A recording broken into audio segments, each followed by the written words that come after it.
I filmed an entire reaction right before this with my doggone fan on.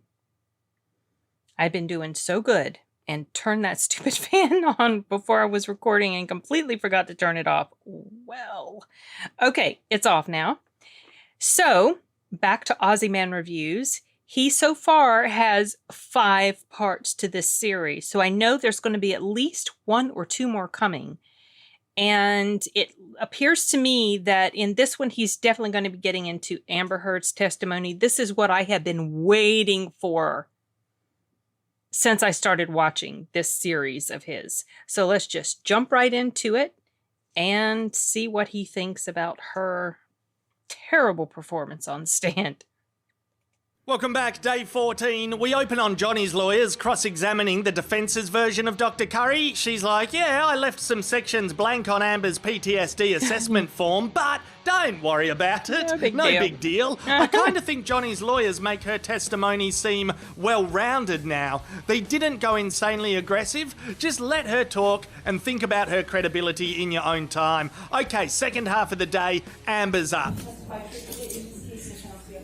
I do. Actually, before I get stuck into it, I realise in parts 1 to 3 I forgot to introduce the character of Judy. She's my brother-in-law's favourite character. She sits at a desk near Penny, and I believe she is day trading crypto. Yeah, make no mistake, Judy is the wealthiest dickhead in the room. She got into Bitcoin in like 2011. Objection, speculation. Her and Penny are always having a laugh together. Oh, sorry, Judy. It's not just Judy you're bothering with that microphone, Judge.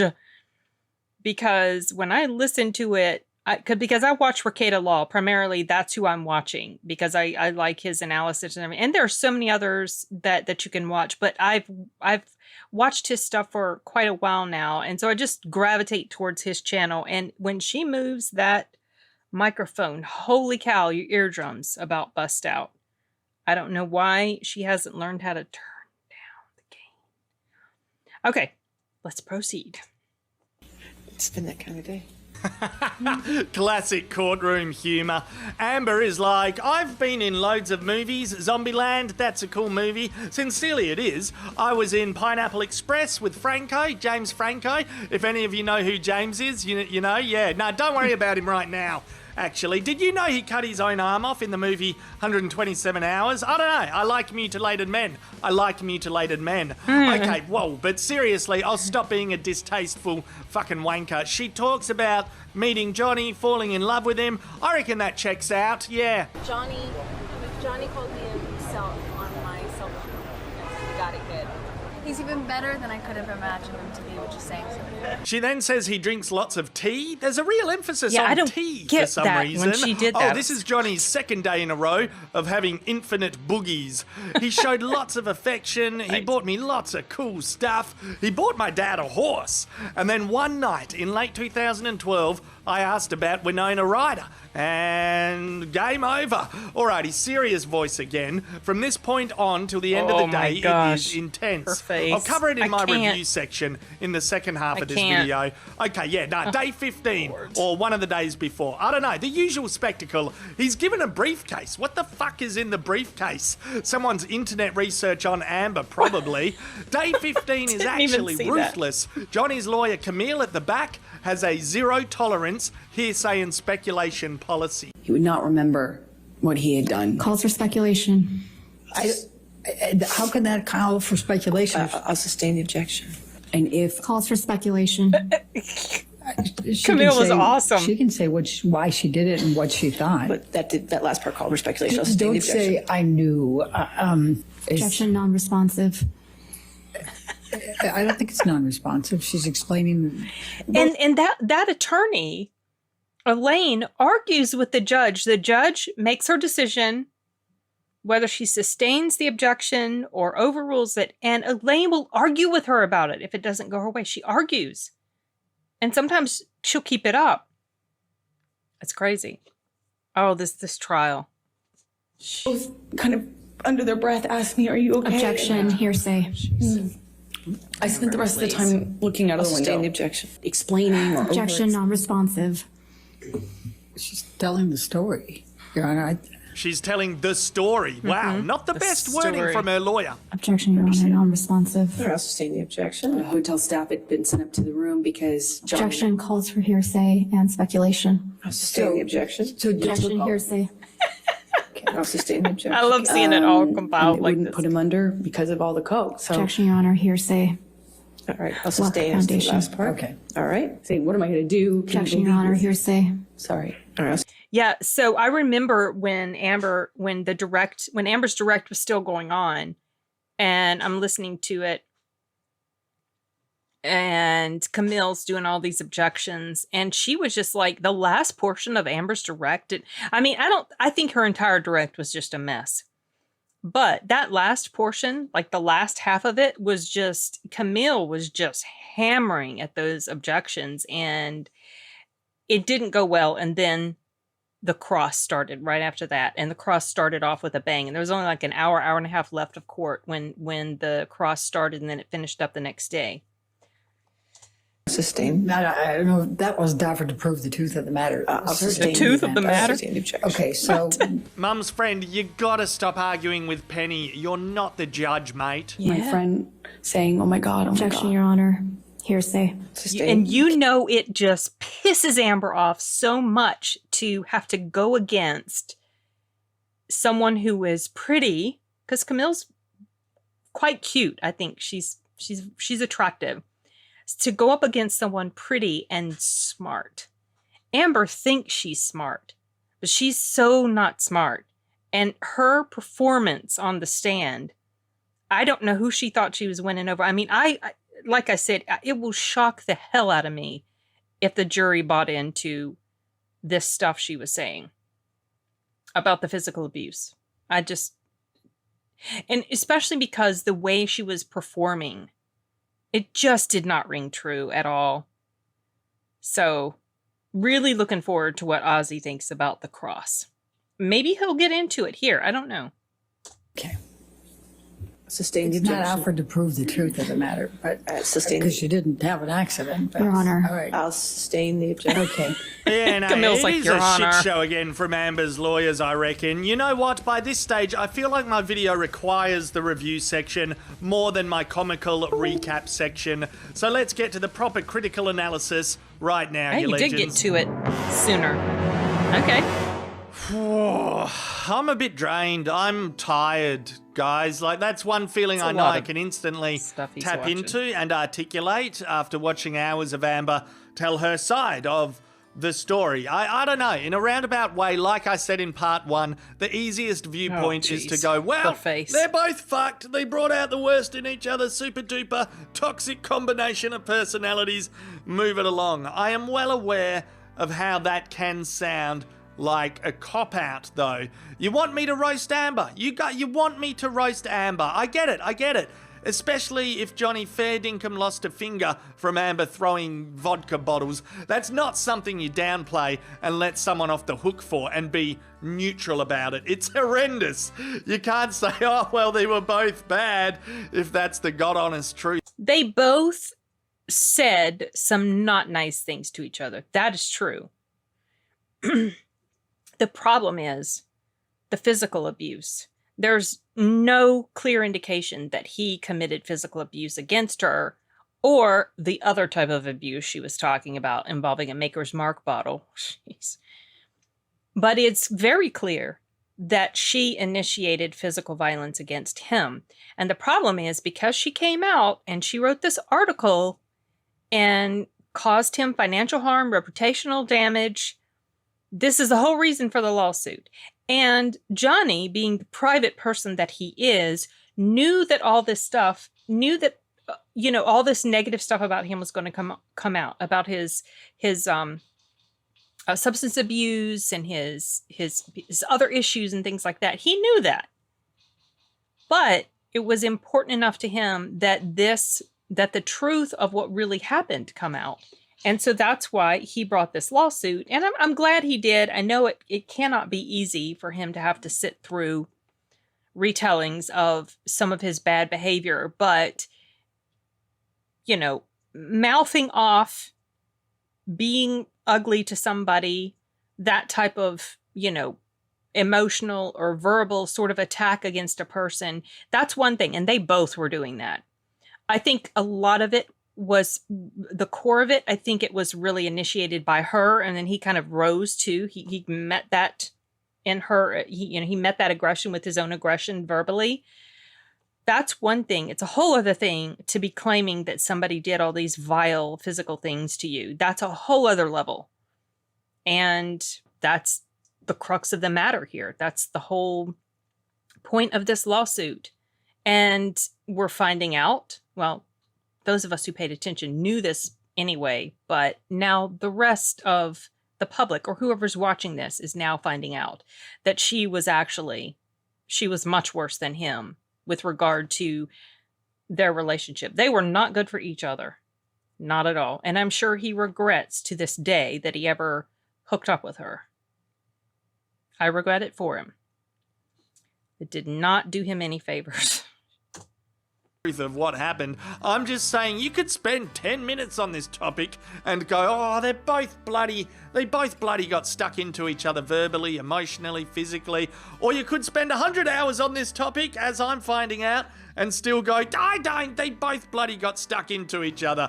Having conviction on choosing a side is greatly tempting day after day because it's quiet fun. There's a fun to be had in bandwagoning and saying 100% of what Amber tells us is lies and she's a terrible... Well, the thing is, I think that throughout her storytelling, there are grains of truth. But with regard to a lot of the other really heinous stuff, I think she's full of crap. And I don't think that the majority of people coming to that realization or knowing that, that's not necessarily bandwagon stuff. I think bandwagon stuff involves more people just hopping onto something popular because it's popular just for the heck of it, not because they really are all about that. So I can't really come to that same sort of conclusion that he does about it being bandwagony. Or feeling like it's bandwagony to be opposed to her in this case. Well, actress, it's fun. It's a fun and enticing fucking bandwagon. It's a Rolls Royce of a bandwagon, especially if you're projecting your own traumatic previous relationships onto this relationship, which is all part of the game here too, isn't it? That's why it's so viewed by so much of the world. Anyway, that's getting a bit weird, parasocial relationships, things like that. But what I'm saying is, as fun as it can be to bandwagon, and you want to roast Amber, it is important not to glorify Johnny still, is all I'm saying. I don't think recognizing that, well, maybe some people have fallen into this trap. I don't think recognizing that she's the villain in this story is necessarily glorifying Johnny. I know he's got his fans. They're all crazy about him. The thing about Johnny's personality seems to be one of true friendliness and that he's a genuine person. A lot of people are drawn to that. And he doesn't seem to be hugely big-headed. He's eccentric. He's very talented. He's very private.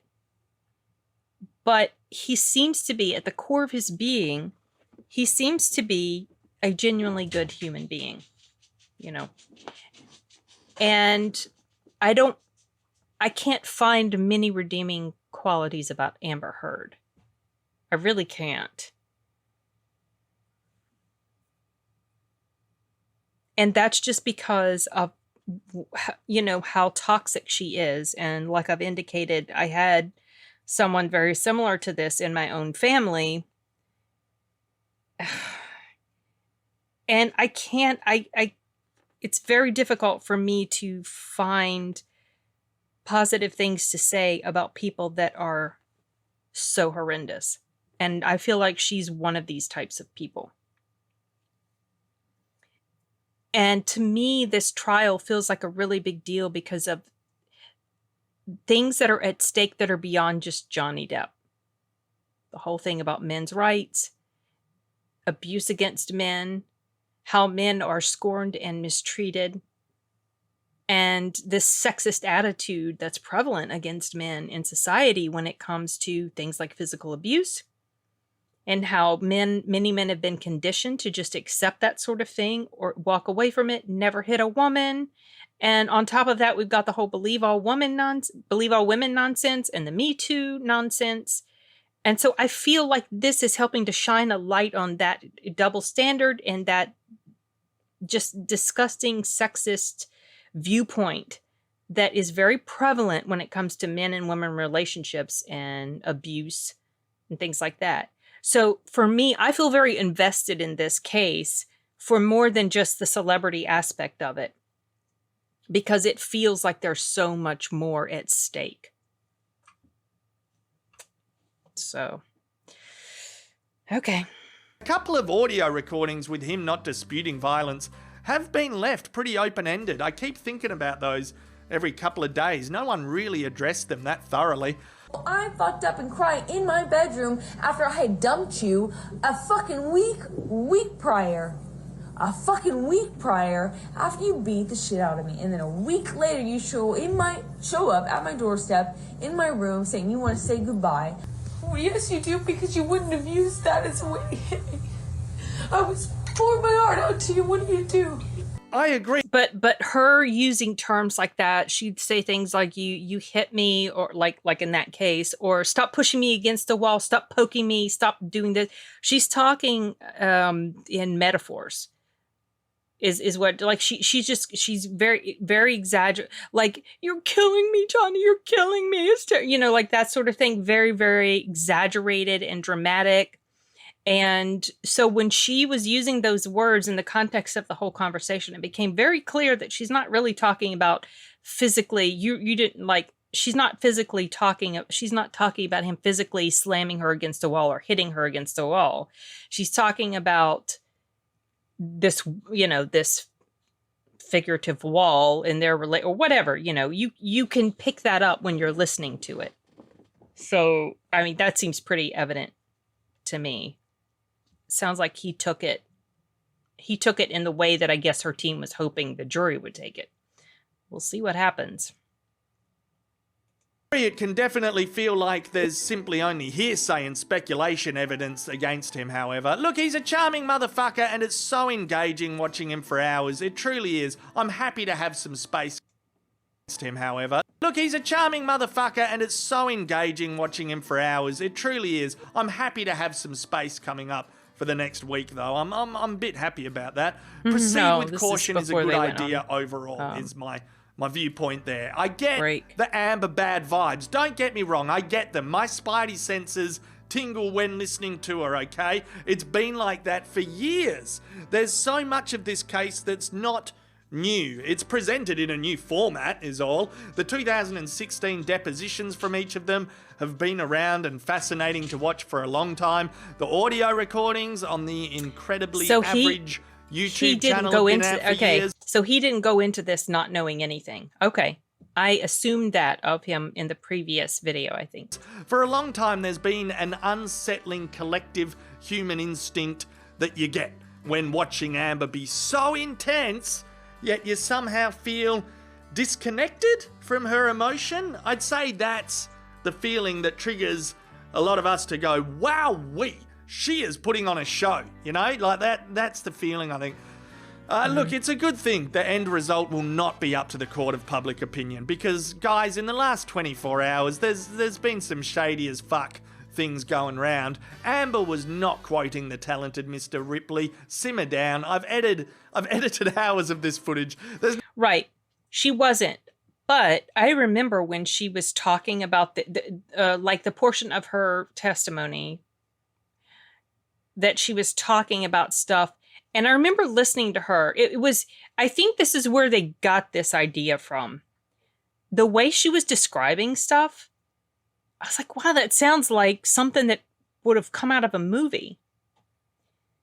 And it was very, very similar to this quote. She didn't say this quote exactly, but it's very, very similar to that quote. It sounded like something that that someone wrote. And then some other things that she would talk about him saying, do you know how much pressure it takes to break a hand or a wrist or something like that? That was something that was very similar to something from a movie. and the stuff that happened in this movie Gone Girl or something very similar to stuff that she said happened to her. And also her previous assistant had something that happened to her, and Amber apparently took portions of that and, you know, made it her own story as well. So this lines up so much with what that doctor said about her, Dr. Curry, Dr. Muffins. There's no timestamp for that. She's not posing for a photo opportunity here. It's fun to think that that's what's happening, but Mum's friend lawyer is publishing evidence. The computer... Oh, she really did look like she was posing there. Plus, I wonder what the heck she sniffed up her nose. Timestamp for that. She's not posing for a photo opportunity here. It's fun to think that that's what's happening, but...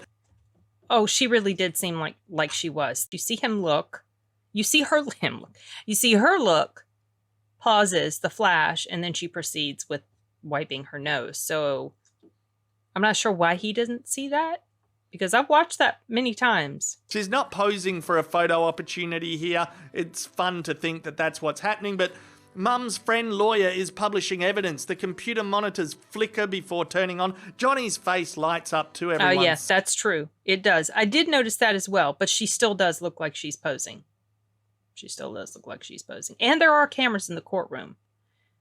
So just watch her. I mean, that kind of is interesting to me that that's not what he thinks. That he didn't see that in her, in this particular portion here. She's not posing for a photo opportunity here. It's fun to think that that's what's happening, but Mum's friend lawyer is publishing evidence. The computer monitors flicker before turning on. Johnny's face lights up to everyone. Simmer down a bit. There's not a camera set up like they're shooting fucking bullet time in the Matrix or... But there are cameras in the courtroom, though. That's the thing. She's being photographed all the time in there. So is he. Right? It's like what happens in the political arena. Misinformation is, unfortunately, creeping into this event. So fucking be safe with your browsing habits out there, everyone. Those memes are not fair. Strike them from the record. It is fair to say her testimony feels cliche and scripted, you know, in our opinion. I find it interesting. She's making the time to point out minuscule, seemingly mundane details. Like she remembers dirty carpet.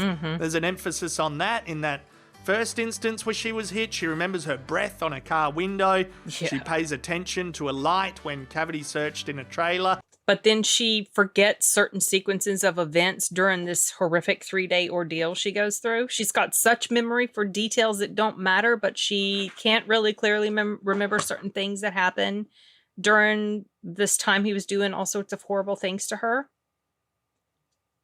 Things just don't add up, girl. And a few other things. I saw a bird in the house. I thought that was surreal. I just remember the lights of the ATV coming up. This to me feels like someone mimicking what they've heard other people do when they're traumatized, remembering insignificant details. So and when she's doing all this crying and just trying to really generate this you know, tears or whatever, and her attorney's like, I know, this is so hard. I'm like, oh my gosh, how can you really believe this? Yeah, she's presenting that, and there's something that got my spidey senses going with that. Like with her lawyers, there's a bunch of things that just feel so scripted. The evidence is there, and they've worked backwards from that to get the story to fit, you know? It can feel like that. When she talks about the first time she was hit, it was over that Winona Ryder tattoo, yeah? I think so. That's felt a bit odd, because people have asked Johnny about that tattoo for years, and it's never something he's seemed hostile about. But even though we're not together anymore, it doesn't take away the honesty of the moment of when I got the tattoo, and it doesn't... So, I mean, you don't look in the mirror and feel any regrets about having got it in the light of your current situation? Not. I don't regret the tattoo at all. In fact, I mean, it's a part of my past, you know, it's part of my history, and I would definitely keep it.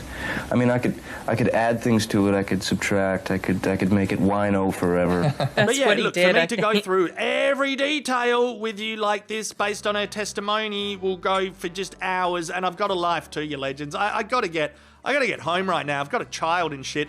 What she says up against what multiple witnesses say is very interesting to reflect on.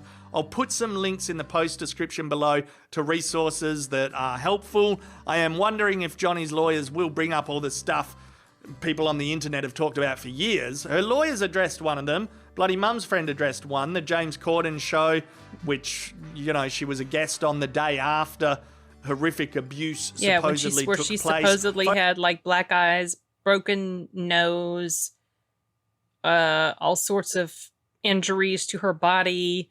I mean, and her side was putting up photos of supposedly swollen nose and black eyes, and I'm looking at it, I'm like, her nose is not swollen. Her eyes, she's got this thing right here. The other stuff on her cheek, she referred to her makeup thing as a bruise kit.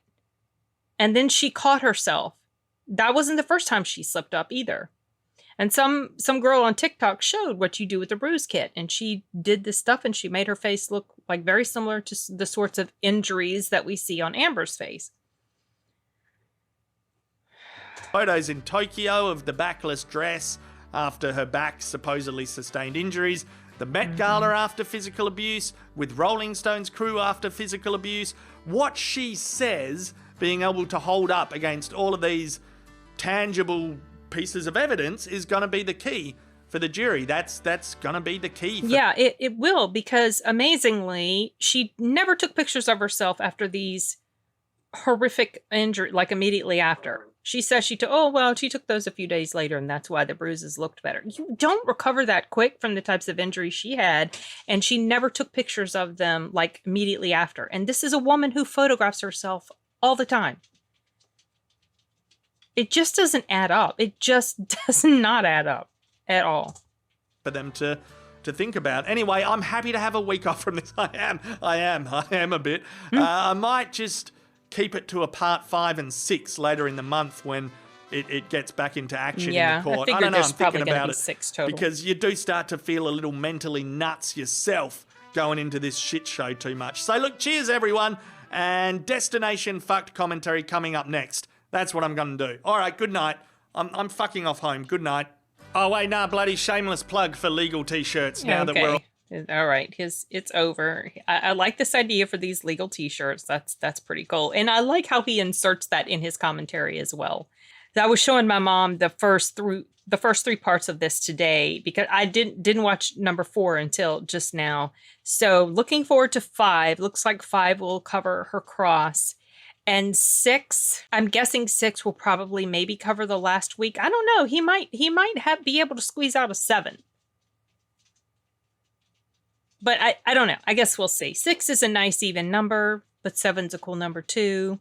However many he does, I'll check them out. And people have been suggesting, recommending some of his other videos. And I decided early on, after I saw part 1 of this series of his, I decided early on I was definitely going to check out more of his stuff because I like his content. This is a small amount of his content. He's got 5 million subscribers and he's been on here a while, so I'm sure he has tons of videos. But what I've seen so far, I like his sense of humor. I do like his outlook, even though I disagree with some of his viewpoints, about like the stuff hold on, my dog wants to get in my lap. Just a minute. Come on, baby girl. Oh, okay. All right, now I've got to check. See if the camera's right. Okay, I think I got it back. Yeah, she had to get down earlier, then she had to get back up. This crazy little thing. What I was saying is, despite the fact that I disagree with some of his takes on certain things, I do like his commentary, I like his viewpoint, and I like his sense of humor. Really funny guy, and I look forward to checking out more of his stuff, and definitely look forward to checking out the rest of the videos in the series.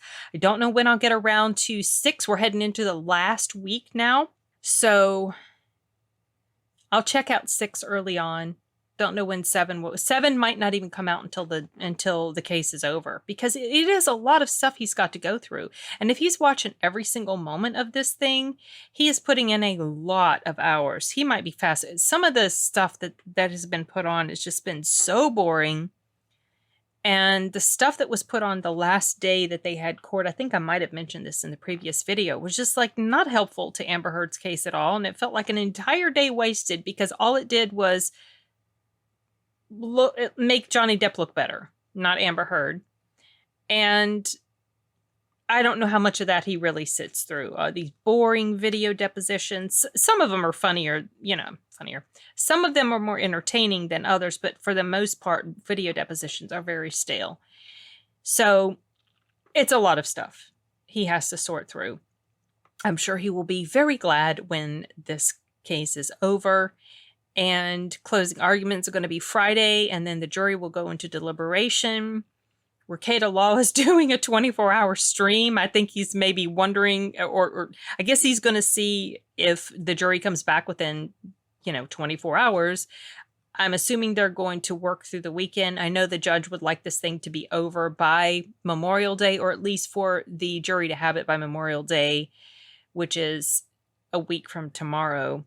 That doesn't necessarily mean they need to have their verdict in. I don't know how you can pressure a jury to come to give the jury a time frame on stuff like that. I don't know. But she's been very, very on top of it when it comes to the time, the judge. So I don't know.